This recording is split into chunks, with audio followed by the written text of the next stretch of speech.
আমাৰ sandal success কৰিব আমি আহি খাবলৈ বহিলোঁ এয়া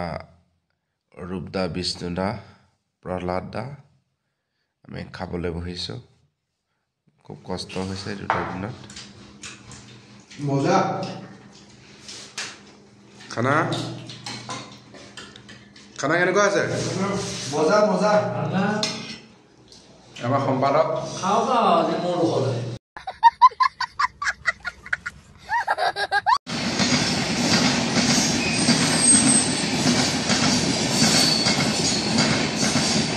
আমি আহি দিনজয় সত্ৰৰ পাই গ'লোহি এটা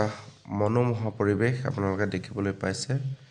সুন্দৰ এটা পৰিৱেশৰ মাজত সত্ৰখন আছে আমি বহুদিন ভাবি আছিলোঁ দিনজয় সত্ৰলৈ আহিম বুলি এয়া আমাৰ বিষয়ববীয়াসকল আমি অনুষ্ঠান সম্পৰ্কে কিছু কথা পাতিব লগা আছে দিনজয় সত্ৰৰ সত্ৰাধিকাৰ প্ৰভু ঈশ্বৰৰ লগত তাৰ বাবে আমি আহি প্ৰভু ঈশ্বৰৰ গৃহত আমি আহি উপস্থিত হৈছোহি দেখিছে আপোনালোকে সুন্দৰ পৰিৱেশ ধৰ্মে সৰ্বম প্ৰতিষ্ঠাতম সুন্দৰভাৱে আমাক আপ্যায়ন কৰিছে এয়া আমি ৰৈ আছোঁ কণ্টেক্ট পাছতে আহিব আমাক তেখেতৰ ৰুমলৈ আমাক নিমন্ত্ৰণ জনাইছে আমি তেখেতৰ লগত কিছু কথা আলোচনা কৰিম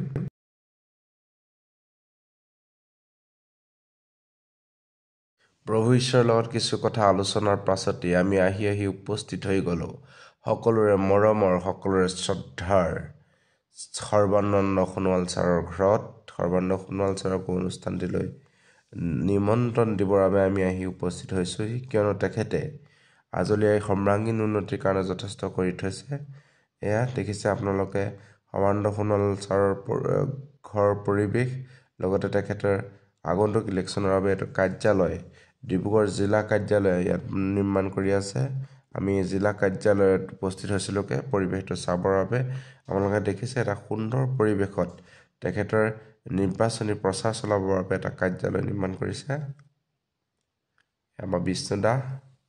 শেষত আহি আমি প্ৰায় 2 বাজিছে এতিয়া 2 বাজিছে 2 বজাত আমি বগীবিলৰ পৰা আমি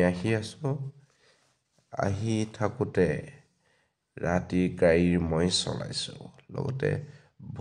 ভূতৰ কথা পাতিছে দেই খুব পেটাত বা ভূতৰ কথা খুব ভয় লাগি আহিছে ধুনীয়াকৈ লাহে আমি আহি আছোঁ যিহেতু অহা 29 আৰু 30 মাৰ্চত এক